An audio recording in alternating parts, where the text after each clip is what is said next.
ये बहुत ही सुंदर जीवन है मनुष्य का।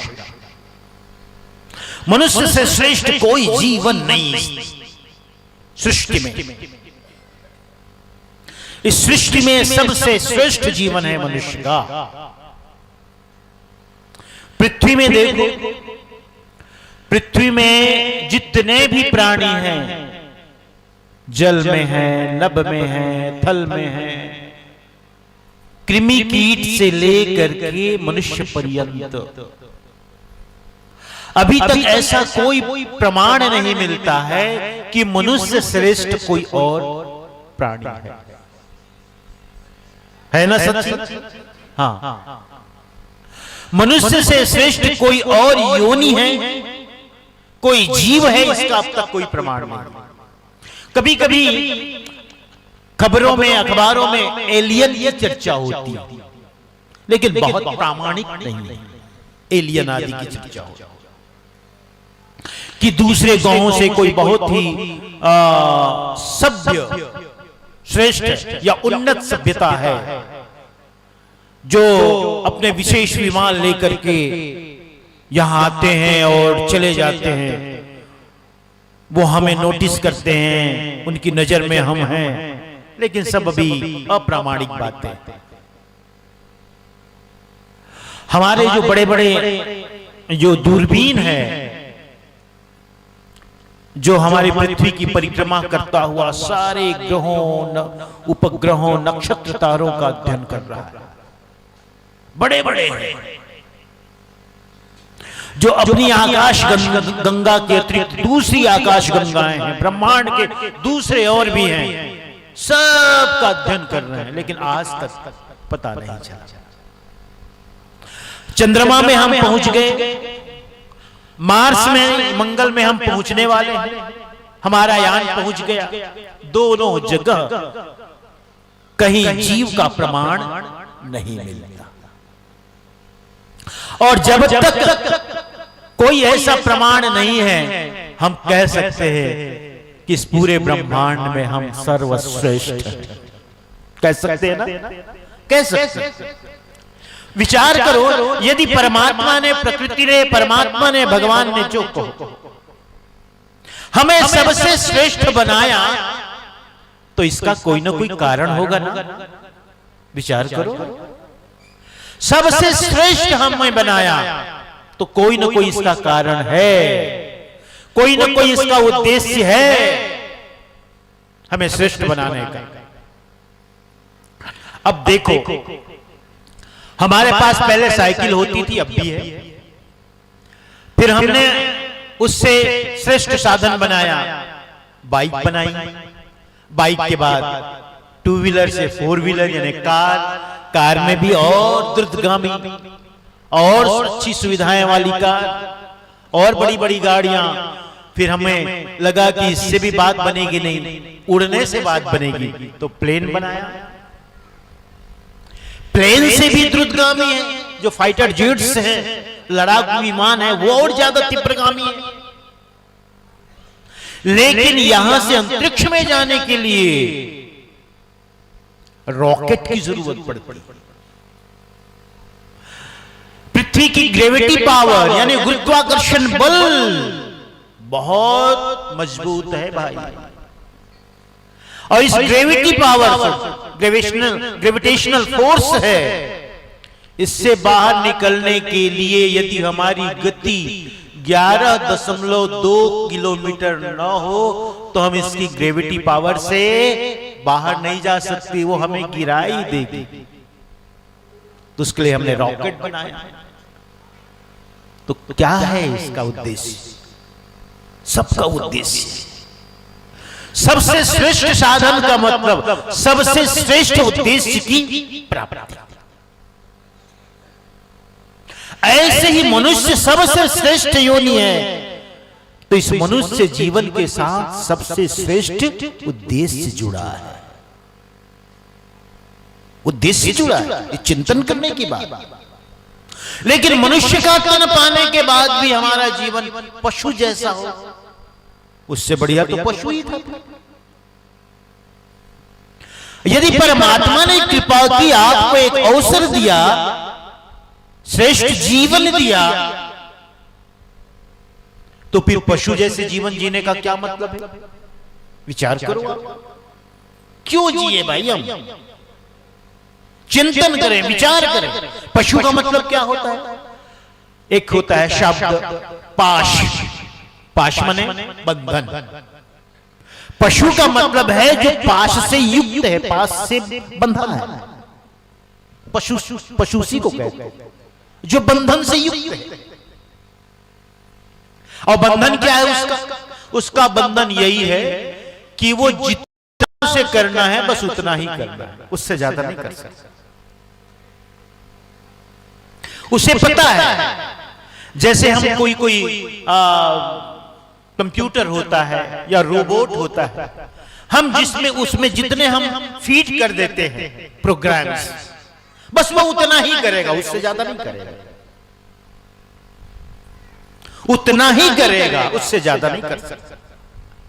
कभी कभी हम लोग तुलना करते हैं, मनुष्य की तुलना करते हैं पशुओं से। कहीं कहीं तो ठीक भी है, लेकिन बहुत ठीक नहीं। उदाहरण के लिए कभी हम तुलना करते हैं तो कहते हैं अरे तुमसे अच्छा तो वो भैंसा बढ़िया है, गाय अच्छी है कि बकरी अच्छी है, कह देते हैं ना। लेकिन मनुष्य से कभी अच्छा नहीं हो सकती।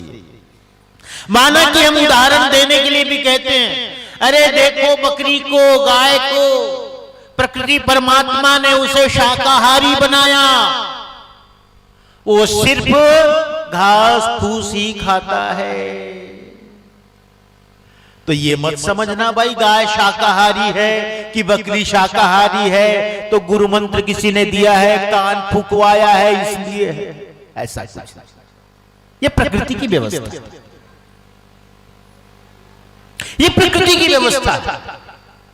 ये बात अच्छी है, ये बात अच्छा है कि वो अपने नियम पर अडिग है, अपने नियम पर अडिग। ये श्रेष्ठ बात है। बकरी घास के अतिरिक्त कुछ भी नहीं खा सकती, चाहे वो भूखी मर जाए मर जाए मर जाए, मांस न खाएगी, घास ही खाएगी। शेर को प्रकृति परमात्मा ने मांसाहारी बनाया, शेर भूखा मर जाएगा मर जाएगा मर जाएगा, लेकिन घास नहीं खाएगा।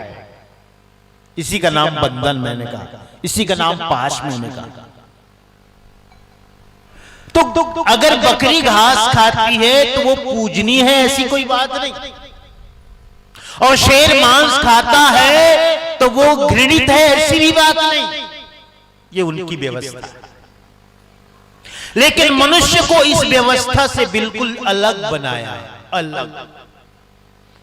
कहा तुम पर कोई नियम नहीं है, कोई कानून नहीं है, तुम परम स्वतंत्र हो, परम स्वतंत्र। और जब परम स्वतंत्र बनाया, इसलिए मनुष्य जब गिरता है तो पशु से भी नीचे गिर जाता है, और उठता है तो सीधा परमात्मा ही हो जाता है, भगवान ही हो जाता है, भगवान ही हो जाता है। एक छोटी सी कहानी सुनाओ। एक बड़ा राजा था, सम्राट। सुनता था, लोगों से सुना, शास्त्रों में पढ़ा कि नरक भी होता है, स्वर्ग भी होता है। बात उसकी समझ में ना आई तो सोचा किसी जानकार से पूछूं। तो कौन बता पाएगा, कौन समझा पाएगा कि नरक क्या है, स्वर्ग क्या है? तो संत से श्रेष्ठ और कौन हो सकता है जो नरक और स्वर्ग के बारे में बताए? वो एक संत के पास गया।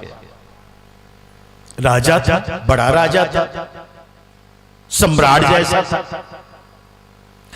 जब राजा गया तो अकेले तो नहीं गया, उसके साथ दरबारी गए, मंत्री गए, और भी लोग गए, सैनिक भी गए। एक संत के आश्रम में गया राजा, सुना कि ये संत हैं, बड़े पहुंचे हुए हैं, बड़े जानकार हैं, बड़े अनुभवी हैं। तो उस संत के पास गया। संत अपने शिष्यों के साथ बैठा था, राजा को आते देखा। संतों शिष्यों ने अपने गुरु को इशारा किया, कोई आते मालूम पड़ते हैं। गुरु ने देखा, हाँ लगता है इस राज्य का राजा आ रहा है, आने दो। नजदीक में आया, नजदीक में आने के बाद और नजदीक आया और करीब आया।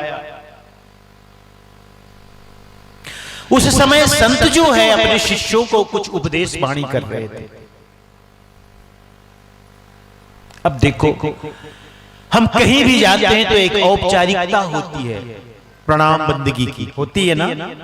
हाँ, कहीं भी हम जाते हैं, मेरे पास आप आते हो तो सब मुझे प्रणाम बंदगी करते हो। और आपके घर में कोई सगा सोदर आ गया, कोई मेहमान आ गया, तो मेहमान क्या करता है? यदि मेहमान रिश्ते में बड़ा है तो सबसे पैर छुआता है, ठीक है ना? और छोटा है तो पैर छूता है। यही है ना शिष्टाचार। राजा आया था तो नियमतः संत का उन्हें चरण छूना था, प्रणाम बंदगी करना था। उसने न प्रणाम किया न बंदगी किया। उसके अंदर तो अकड़ थी, राजा होने की, बड़ा होने की।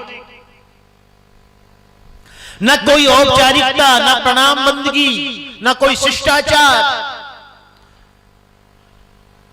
संत के समक्ष आकर के वो खड़ा हो गया। थोड़ी देर बाद उसने कहा, मैं आपके पास कुछ जानने आया हूं, और जानने ये आया हूं कि स्वर्ग क्या है, नरक क्या है।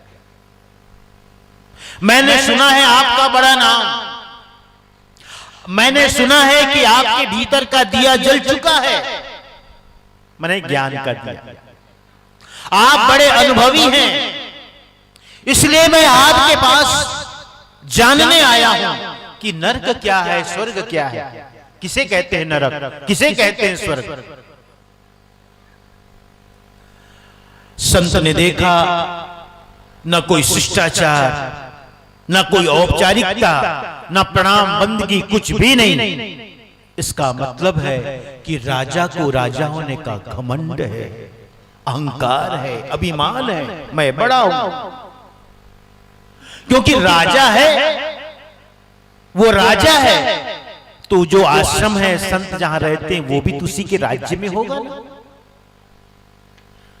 तो यह भाव कि मेरे राज्य के ही तो तुम प्रजा हो, संत हुए तो क्या हुआ, कुछ ऐसा भाव लेकर के उसने प्रणाम बंदगी नहीं की।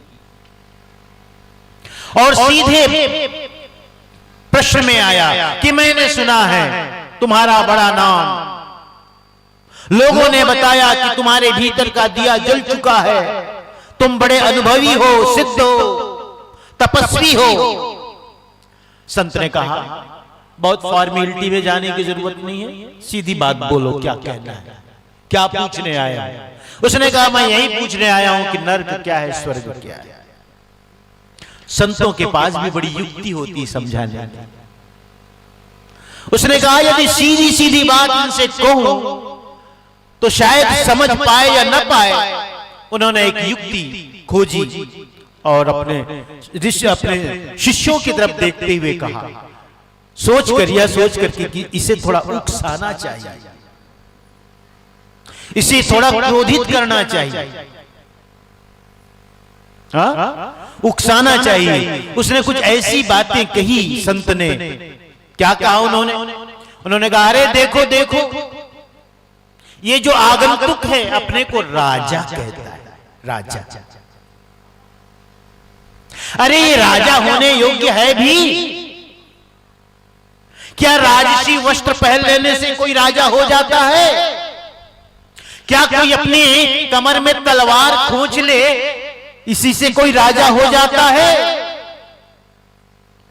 और अंतिम बात जो उसने कही थी, वो तो और क्रोधित करने वाली थी। इनसे पूछो जरा कि कभी अपनी सूरत आईने में देखी है कि तुम राजा हो? वो तो जल भुन उठा भैया, कौन? राजा। उसने झट से म्यान से तलवार निकाल ली और तलवार निकालने के बाद कहता है गर्दन में तलवार लगाती हुई, मैं आपके पास आया, आपके पास आया जानने के लिए कि नर्क क्या है, स्वर्ग क्या है। मैं अपना अपमान कराने नहीं आया हूं। मैं जब से आया हूं आप मेरा अपमान किए जा रहे हो।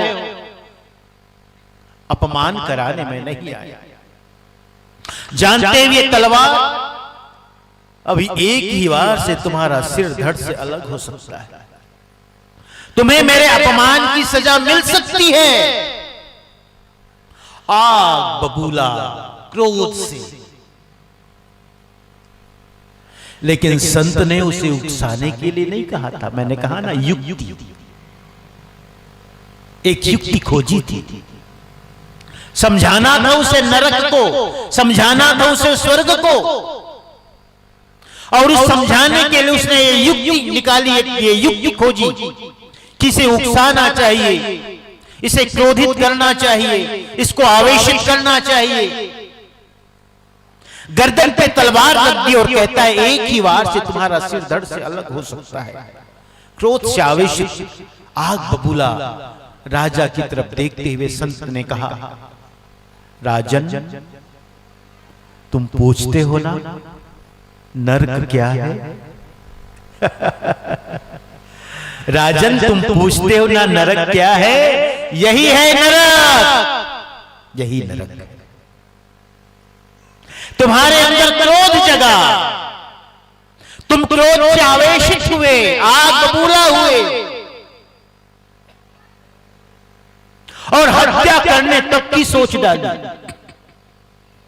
क्रोध के आवेश में आकर के तुमने मेरी हत्या करने तक की सोच डाली। राजन तुम नरक पूछते हो ना, यही तो नरक है। क्रोध ही तो नरक है, काम ही तो नरक है, लोभ ही तो नरक है। लालच, काम, क्रोध, लोभ, मोह यही तो नरक है। और कहां नरक खोजने जाते। राजा को ज्ञात हुआ कि इन्होंने जो मुझे उकसाया था संत ने, मेरा अपमान करने के लिए नहीं, मेरे सवाल का जवाब देने के लिए।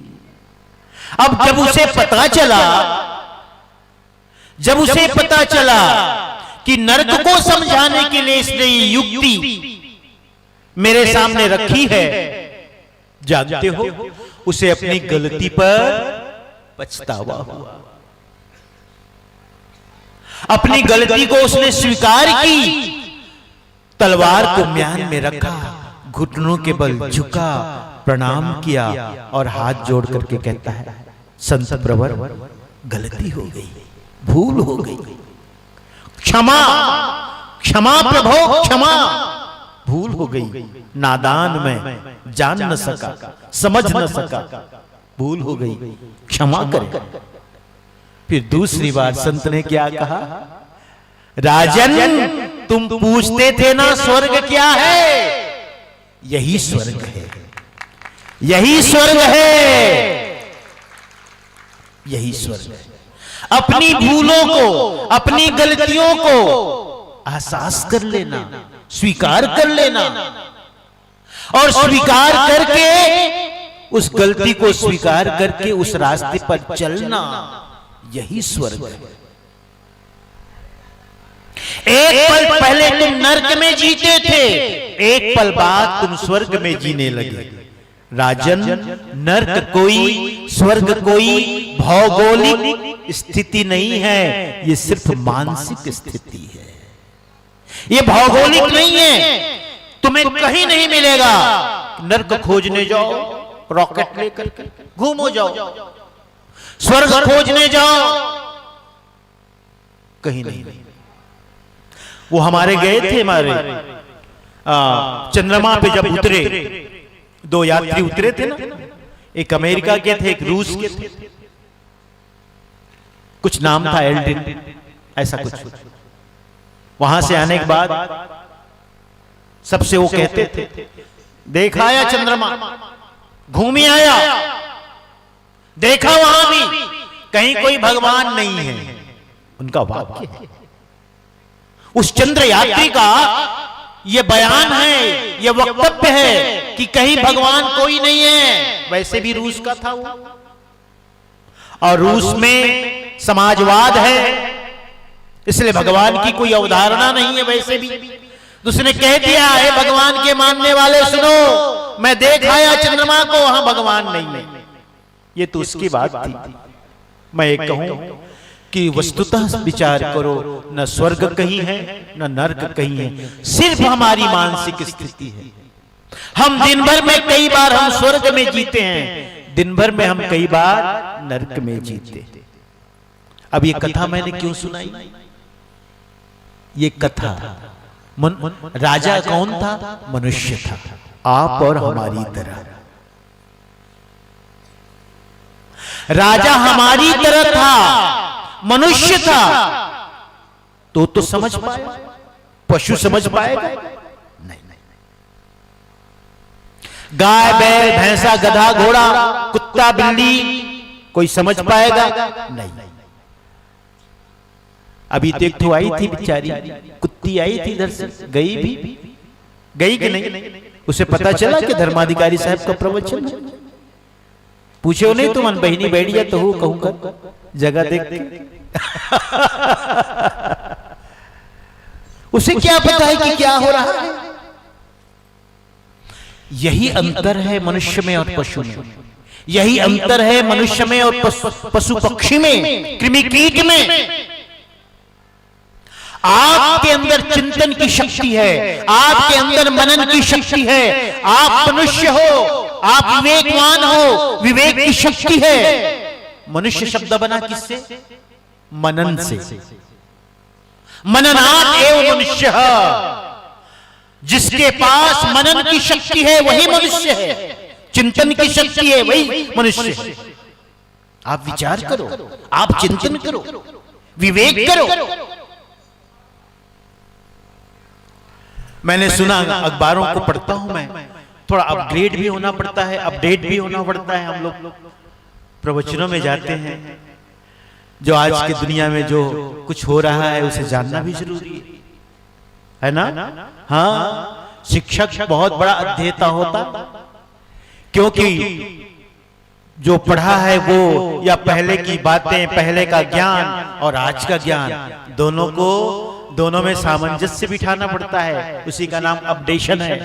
हाँ, अपडेट होते रहना होता है। कभी कभी मैं अखबार पढ़ता हूं, अखबार में मैंने देखा एक दिन कि हॉलीवुड है, एक बॉलीवुड है ना आपके मुंबई में, ऐसे ही अमेरिका में एक हॉलीवुड है जहां फिल्में बनती हैं।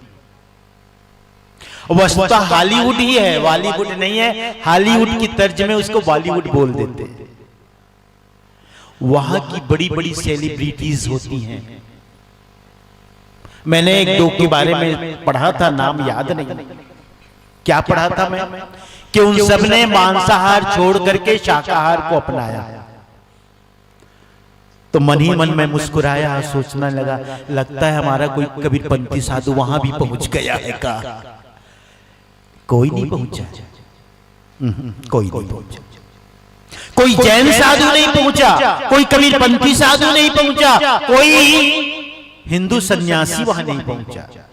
कैसे हुआ फिर ये परिवर्तन उसके जीवन में कैसे आया? मनन से, चिंतन से, विचार से। तुम भी मनुष्य हो, तुम भी विचार करो।